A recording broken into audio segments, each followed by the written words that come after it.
Olá, pessoal, tudo bem? Um grande abraço para todo mundo ligado aqui no LAC Concursos, o maior site de videoaulas do Brasil, quiçá das Américas. E para desespero da concorrência, galera, não tem jeito não. Edenilson Moraes está na área e se derrubar é pênalti. E eu tô chegando, trazendo o nosso projeto pedagógico que visa a sua qualificação, a sua preparação, para você ficar competitivo para esse concurso, onde nós iremos trabalhar especificamente com Geohistória de Goiás. Na realidade, o nome dessa disciplina é muito mais amplo, muito mais complexo. O nome dessa disciplina é, anota aí no seu caderno, Realidade Étnica Social, Histórica, Geográfica, Cultural, Política e Econômica do Estado de Goiás. Ufa, isso tudo! E nessa nossa primeira aula, nossa aula inaugural, trabalharemos com a formação econômica de Goiás, mineração e pecuária. Ou seja, constituem-se em objetivos prioritários de nossa aula compreendermos o início do processo de colonização do território goiano com a vinda das expedições bandeirantes, com o advento da descoberta de ouro e a mineração que se seguiu, contribuindo para um grande afluxo populacional para esta região, contribuindo para o estabelecimento de diversos impostos cobrados pela coroa portuguesa e para o surgimento de núcleos populacionais, as primeiras vilas e arraiais goianos surgidos lá no século XVIII. Pois é, pessoal, a mineração teve uma duração bastante rápida, foi bastante efêmero. O ciclo da mineração em Goiás durou pouco mais de 50 anos. E aí surgem atividades complementares, atividades alternativas para a superação da crise, para a superação desse certo processo de estagnação econômica, podemos dizer assim. E tivemos então a pecuária, que se consolida no século XIX como grande atividade econômica desenvolvida em Goiás, aproveitando a grande existência de pastagens naturais, aproveitando as condições naturais do território goiano. Muito bem, então vamos analisar tintim por tintim, vamos analisar de forma bem pormenorizada a formação econômica de Goiás, dando ênfase para essas duas atividades econômicas. Primeiro a mineração e depois a pecuária. Lembre-se, o seu maior talento é muito mais poderoso que o seu maior medo. Então vamos enfrentar com determinação, com muita disciplina, muita dedicação, para que nós possamos dar conta desse conteúdo que é extenso, mas vai valer a pena você estudar, você se dedicar, porque o seu esforço será recompensado. Começando a nossa aula falando sobre o processo de colonização da América Portuguesa. Pessoal, não tem como a gente estudar história de Goiás sem fazer uma análise, sem fazer assim uma ligação, uma associação com a história do Brasil. Afinal de contas, a história de Goiás faz parte da história brasileira. Então a gente tem que entender o contexto histórico, a gente precisa ter uma visão do macro para podermos compreender a visão local, o chamado micro. Então a gente vai inserir Goiás dentro da história do Brasil. História do Brasil, que nós temos o início do processo de colonização da América Portuguesa, lá no século XVI, inicialmente Portugal enviando apenas expedições de reconhecimento e expedições de policiamento do litoral brasileiro. Afinal de contas, a nossa colonização teve início lá no litoral brasileiro, pessoal. As primeiras atividades econômicas, as primeiras vilas foram formadas ao longo da costa atlântica. Bacana, isso aí todo mundo sabe, isso aí é tranquilo. E o Brasil se constituía numa colônia de exploração de Portugal. A sua principal função era o fornecimento de riquezas que pudessem garantir uma balança comercial favorável para a metrópole, no caso, para a coroa portuguesa. Então foi assim com a exploração do pau-brasil, foi assim também com a exploração da cana-de-açúcar e foi assim também com a economia mineradora em Minas Gerais, Goiás e Mato Grosso do século XVIII. Uma característica importante do processo de colonização da América Portuguesa são seus pilares de sustentação. Nós podemos dizer que temos aí um tripé muito importante, formado pelo latifúndio, pela monocultura e também pelo trabalho compulsório. isto é, pelo trabalho escravo. 3 características fundamentais para se compreender o processo de colonização da América Portuguesa, entendendo aí que o Brasil funcionava como um complemento da economia de Portugal. O Brasil se constituía numa economia complementar à metrópole, vigorando o direito exclusivo da metrópole sobre a exploração comercial de sua colônia. Essa exclusividade, esse monopólio, se chamava Pacto Colonial e vigorou durante a maior parte do nosso período de colonização. O Pacto Colonial só foi extinto em 1808, quando o príncipe Dom João assinou a abertura dos portos às nações amigas. Quando a gente fala sobre Goiás, a gente precisa analisar o processo de expansão territorial da América Portuguesa, porque os territórios goianos não faziam parte dos domínios portugueses, de acordo com o que estabelecia o Tratado de Tordesilhas. Foram diversas atividades desenvolvidas aqui na colônia que contribuíram para o gradativo processo de expansão territorial e conquista do interior. Em relação ao território que deu origem à capitania de Goiás, nós tivemos a ação dos padres jesuítas através das descidas que vinham da região norte e adentravam ao território goiano em busca de indígenas destinados à catequização. E tivemos também a atuação das expedições bandeirantes. As bandeiras eram expedições de caráter particular que vinham da capitania de São Vicente, posteriormente chamada de Capitania de São Paulo, e buscavam uma série de riquezas no interior do território. Haviam vários tipos de bandeiras. Bandeira de caça ao índio, também chamada de bandeira de apresamento ou preação indígena. Bandeira de sertanismo de contrato, que dedicava-se ao ataque de nações indígenas ou ao ataque a comunidades quilombolas, os famosos quilombos no interior do Brasil, que eram núcleos de escravos fugitivos, refugiados ali ao sistema escravista.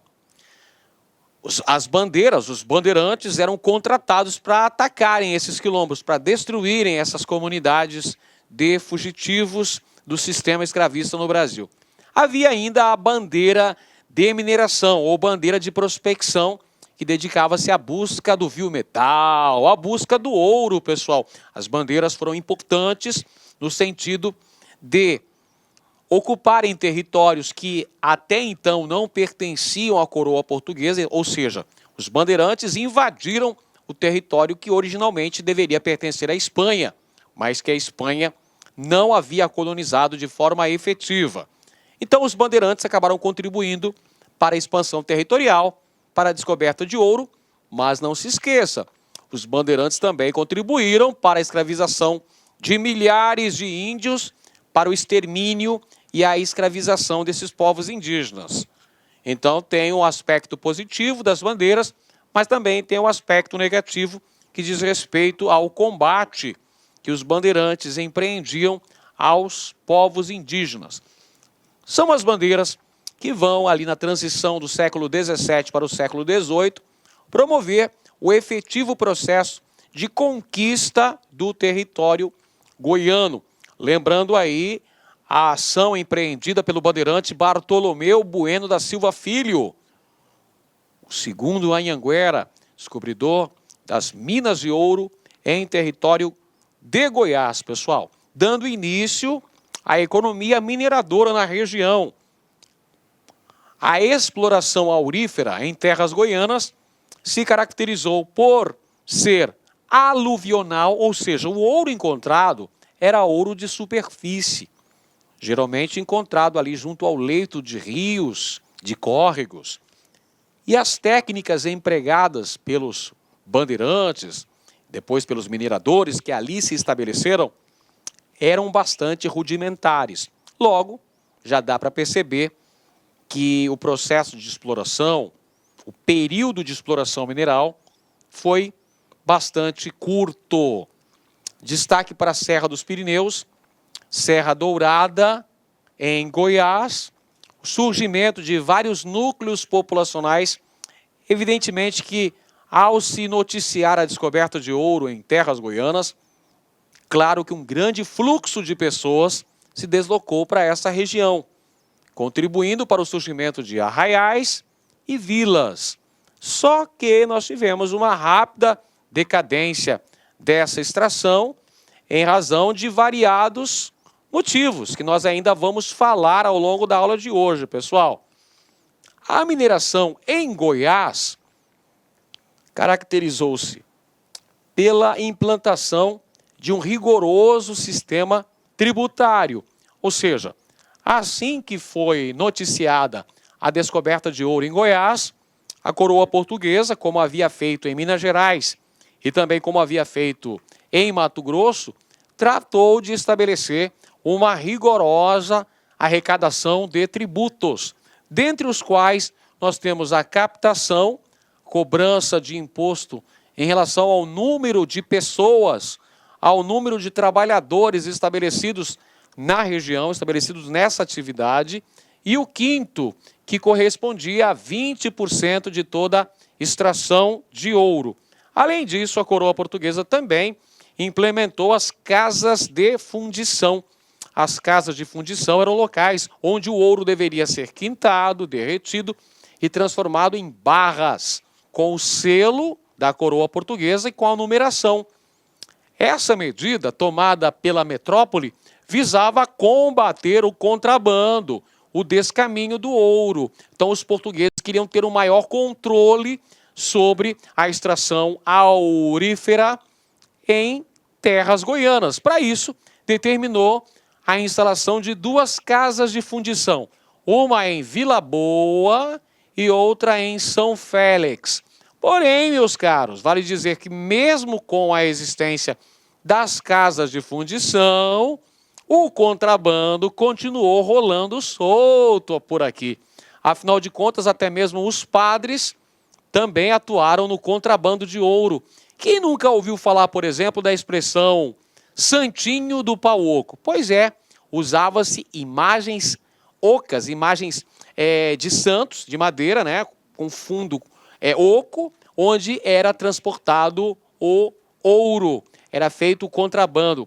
Daí que vem a expressão santinho do pau oco, do contrabando feito sobre a produção, sobre a extração aurífera em terras goianas. Isso aí, tanto em Goiás como Mato Grosso, tanto em Goiás, Mato Grosso e Minas Gerais, nós tivemos muito contrabando, evidentemente, que as próprias autoridades portuguesas também acabaram contribuindo para esse descaminho da extração aurífera, apesar da metrópole tentar abrir bem o olho, né, na fiscalização, na cobrança desses tributos. O contrabando rolou solto nesse contexto histórico. Importante destacar também, pessoal, que as terras onde estavam as minas goianas faziam parte da capitania de São Paulo. Então, atenção, Goiás, assim como Minas Gerais e Mato Grosso, fizeram parte da capitania de São Paulo durante um certo período. A capitania de Minas Gerais foi emancipada, saiu da influência de São Paulo em 1720. Perfeito? Foi desmembrada de São Paulo em 1720. A capitania de Mato Grosso e Goiás foram desmembradas de São Paulo através da Carta Régia, datada de 9 de maio de 1748, assinada pelo rei de Portugal, Dom João V. Determinou, então, o desmembramento de Goiás e de Mato Grosso. Isso significa que essa Carta Régia criou duas novas capitanias para o Brasil: a capitania de Goiás e a capitania de Mato Grosso. Em relação à capitania de Goiás, o primeiro governante português foi o primeiro capitão-general e governador de Goiás, foi o Conde dos Arcos, a partir de 1749.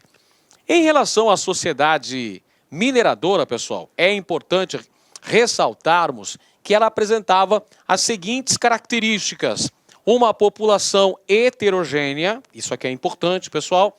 Olha só, tínhamos brancos, tínhamos os indígenas, tínhamos os africanos escravizados e tínhamos também os mestiços. Portanto, a sociedade mineradora apresentava um caráter bastante heterogêneo, uma grande miscigenação. Então havia grandes mineradores, pequenos mineradores, grandes comerciantes, pequenos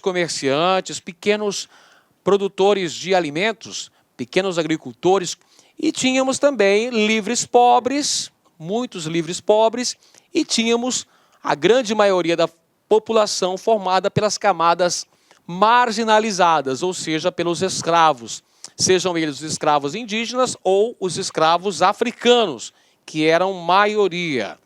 Tá aqui, olha o que eu falei, uma grande presença de escravos nessa sociedade mineradora goiana, que apresentava, evidentemente, grandes desigualdades sociais. Se eu acabei de dizer que haviam setores, estamentos assim superiores do ponto de vista econômico, como grandes mineradores, grandes comerciantes, autoridades da coroa portuguesa, eles tinham privilégios.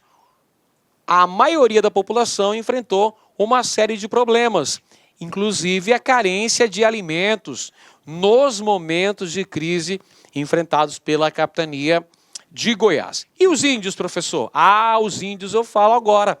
Vários povos indígenas em Goiás. Aliás, o nome do estado vem de origem indígena. Os povos indígenas goianos aqui, ó, Caiapó, Chavante, Goiá, Crixá, Carajá, Acroá, Xerente, alguns dos principais povos indígenas estabelecidos em Goiás quando da conquista, ou seja, no século XVIII, momento histórico ali da mineração, da consolidação, da colonização portuguesa dessa porção interior do Brasil, ali no contexto histórico em que Portugal estava se acertando com a Espanha em relação aos tratados de limites. Em 1750 foi assinado o Tratado de Madrid, baseado no princípio do uti possidetis, que garantiu para Portugal a posse desse território de Goiás, o território da capitania de Goiás, Mato Grosso e as demais áreas que haviam sido anexadas pelos bandeirantes, pelos diferentes instrumentos de expansão territorial, porque não foram só os bandeirantes.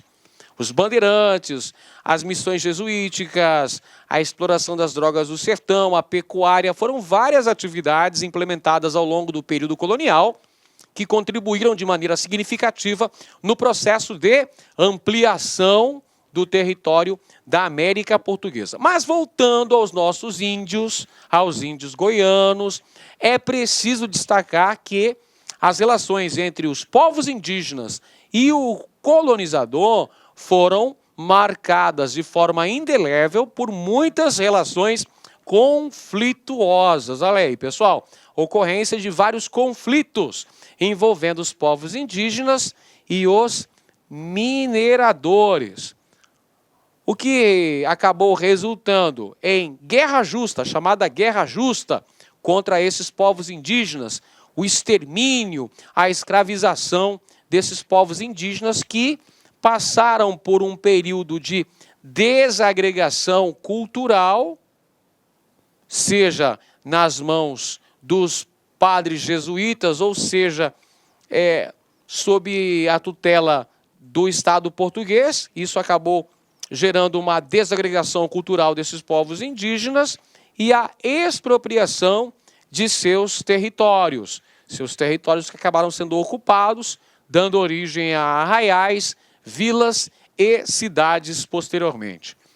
Em relação aos fatores da decadência mineradora, você está ligado aí que a gente falou no início da aula que a fase de mineração em Goiás teve uma duração bastante efêmera, foi bastante rápido, a gente teve uma decadência que chegou rapidão. Quais são os fatores que geraram essa crise, essa decadência na extração aurífera em Goiás?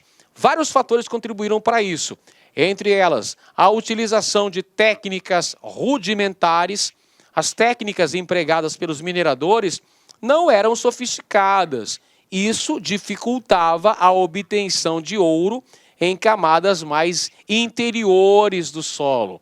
Ou seja, o ouro só podia ser encontrado ali na superfície, o chamado ouro de aluvião, pela inexistência de técnicas mais evoluídas, mais sofisticadas, porque as técnicas empregadas, como você vê aqui no... Olá, meus amigos, minhas amigas, sou o professor Luiz Antônio de Carvalho, estou aqui para fazer um convite muito especial, você aí que está assistindo esse vídeo no YouTube.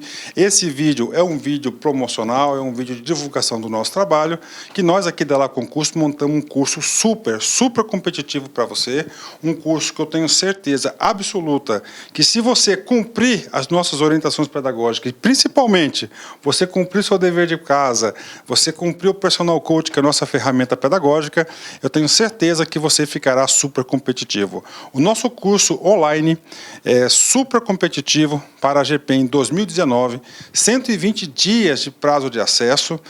Durante esse prazo, você pode assistir quantas vezes quiser, na hora que desejar. Toda aula acompanha um material PDF por apenas 10 parcelas de R$30, é isso mesmo, R$1 por dia você terá a chance aí de ser aprovado no concurso. Ó, papo reto, melhor custo-benefício do mercado. Meus amigos, minhas amigas, interessou? Clique aqui embaixo, tem um link, espero vocês. Tchau. Clique lá.